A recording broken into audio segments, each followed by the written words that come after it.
Welcome to another Wealth Coffee Chats. Marvellous Monday. Hope you're well, folks, wherever you are. If you think it's Get Rich Quick, you're in the wrong place. This is the wrong podcast. This is the wrong live for you. Welcome to another Wealth Coffee Chat. Hope you're all awesome and well. Hello. Good morning, everyone. A few of you up and at it this morning. Good to see you here. Hey, Kevin, how are you, mate? All the way from Florida. Give us a shout out in the chat if you're there. Hope you're well, folks. Good to see you. Thought I'd get going a little bit early this morning and do the do. I got a little meeting a bit earlier today, so I thought we might have a quick chat before I get to that. I don't even have a coffee right now, so that's what's going on there. But hello, morning, Jeff. Morning, James. Good to see you. Someone in the Facebook land behind the veil. Morning to you, whoever that is. Great to see you here, folks. It's awesome to have you on this morning. Thankful Thursday. Hey, listen, I thought we might have a quick chat this morning a little bit about the idea of who's ever heard the conversation, the saying, you make your money when you buy, which, hey, buying a good property is a great move. But I think it's the most important thing, the thing that's made most people the most wealth when it comes to real estate investing, folks, is what you do after you purchase the property. And that's what I'm going to quickly talk about today. So let's dive into it. Let's have a conversation about the idea of what happens when we get involved in buying a piece of real estate. What do we do before and what do we do after? So a few of you online right now, so get involved in the chat if you can as we get rolling. But what do you do? What should we do before we buy a property, folks? What should we do before we buy a property? It's pretty important to do these things. Let's go through, let's brainstorm, let's have a bit of a look. Because yes, 100% things that you do before you buy the property are important. It impacts the value or your future wealth of that property. So let's have a bit of a chat. Let's talk about, so you should do your due diligence. Well, even let's go back further than that. Let's go back even further. You should collect some knowledge, about investing. You should have a plan. You should do your due diligence. You should do your numbers. You should, speak to your accountant. Let's say you should speak to your broker. Research and due diligence. You're dead right, Jeff. Research. Et cetera, et cetera. What else would you do? You'd get the property inspected. Maybe a building and pest inspection. You would talk to the property manager. There's lots of stuff you would do when it comes to that property. And certainly when it comes to the plan, my plan is that I'm going to a minimum own this property for 15 years. I'm going to make sure that, I maintain it and et cetera, et cetera, et cetera. So we've got a lot of stuff up the front of buying property, investing in property, understanding a lot of things before the start line, before we even get involved, folks, before we do anything when it comes to property. And, when it comes to buying the right property, negotiate, maybe try and get a discount or, a market opportunity. You might buy before everyone else knows about it. You might buy something you can add value to. All of this stuff, which is brilliant, which is awesome. Very important, big tick in the box when it comes to doing this stuff. Absolutely important. If you buy well, you do your due diligence, that property fits you, you've done some research, the area, the state, the infrastructure, your plan, that should certainly help with succeeding as a property investor. So I think I would give that, I'd call that in my world, out of 100%, I would call that about 20%. I'd call that about 20%. Someone's giving me a quick call right now. But listen, I'd call that about 20%. A very important 20%, folks. But where does the wealth come? Like this saying that you make your money when you buy. Not in residential real estate investing. That's not You know, it's certainly part of it, but it's certainly not as big a deal as people make out. Let's talk about after. Let's talk about after. What are the things after we've got to do? What are the important things after we've got to do, folks? What are those things? Well, you know, you certainly got to hold the property for the period of time, 15 or 20 years. You got to hold it, folks. You got to hang on. You got to hang on. Like this idea of, you know, Johnny come lately.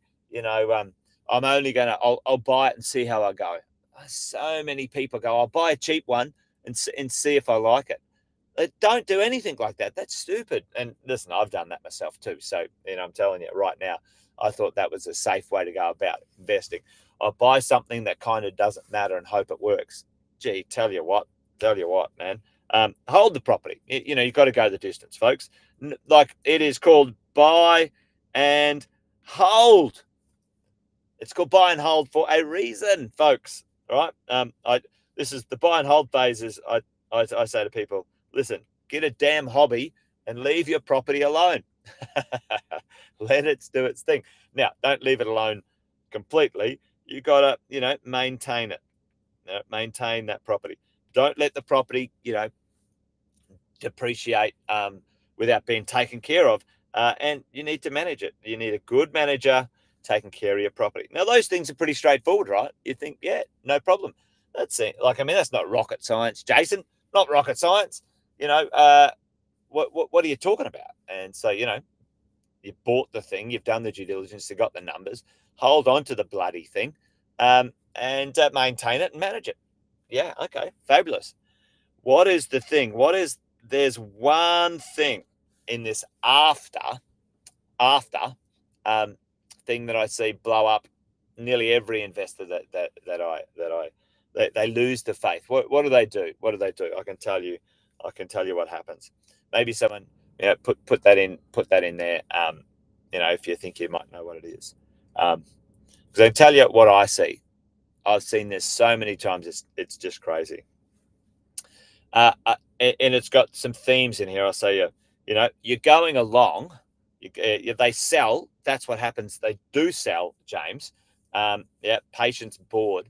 But why do they sell? Why do they, you know, what is the number one thing that people who sell or get bored or lose way, what's the number one thing that happens after they buy? They do a lot of this stuff beforehand. You could see over there, they spoke to the accountant, they spoke to the broker, they spoke to the PM. You know, they got some knowledge. They probably had a coach. You know, they did their numbers. They had a coach and some help. You know, whatever. What's the number one thing that I see most property investors? Boom, they listen to the media, and so what they do is they listen and hang out with the wrong people. The wrong people. Now, more importantly, what happens is when something goes a little bit not their way, they ask someone else to reinforce, they ask the wrong people to reinforce something that's going on. And I see so many people get hanging out with people who aren't property investors, asking an accountant, oh, is my property working? When the accountant's not a property investor and they're not wealthy, all right? You know, they listen to the media spouting fear and ignorance. Oh, the world's falling. Oh, your interest rates are gone up. You should sell, you know. And, you know, they talk to someone else who's going, oh, yeah, I'm having a tough time. Yeah, no, I should sell everything and whatever. They talk to the wrong people and they hang out with the wrong crowd. Folks, this thing is about going the distance. And who's ever heard the saying, your net worth is equivalent to your net work? What's the network of people? What's the net? If you had a problem as an investor, would you talk to someone who's going to reinforce your fears, folks? Or would you talk to someone who's going to reinforce the decision you made and you're heading in the right direction? And also someone who wouldn't piss in your pocket if you weren't, right? Who do you talk to? Who do you ask? Who do you listen to? And I can tell you, it's the number one thing that I've seen after 20 plus years of sitting down with tens of thousands of properties investors.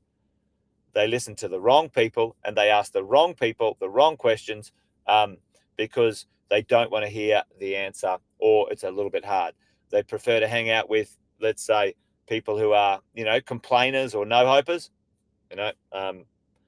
or, someone who's saying, come on, mate, sharpen up, knuckle up. This is not going to last forever.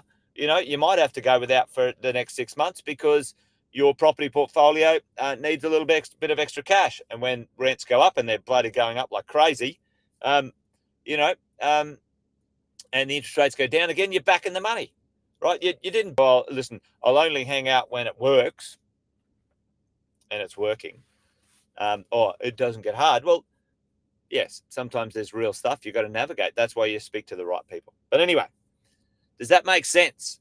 Your net worth is equal to your network. Who's the network of people that you rely on when things are a bit tough, when you need the answer to a good question, or you need a good question asked so you can find a good answer? Be careful of that. Be careful of who you ask. Be careful of who you hang out with, because, folks, whether you like it or not, your network is a direct reflection of what your net worth is going to be. Anyway, there you go. That's it today. That's it. It's a short wealth coffee chat from me today, folks. I'm going to call it there. Hopefully that made sense. Listen to the right people and you'll be wealthy. All right. The challenge is, who's the right people? Well, that's why you hang out with myself and Sam and the coaching team, because we help you navigate that as well. If you don't have a coach, you should get one. End of story. Anyway, there you go, folks. That's it. Done and dusted. Take care. See you tomorrow around about the same time. You guys know the drill. We get together at 8:10, or around about 8:10, and we'll do it again. Till then, team, take care. Done and dusted. Bye for now. Welcome to another Wealth Coffee Chat. Marvellous Monday. Hope you're well, folks, wherever you are. If you think it's Get Rich Quick, you're in the wrong place. This is the wrong podcast. This is the wrong live for you. Welcome to another Wealth Coffee Chat. Hope you're all awesome and well.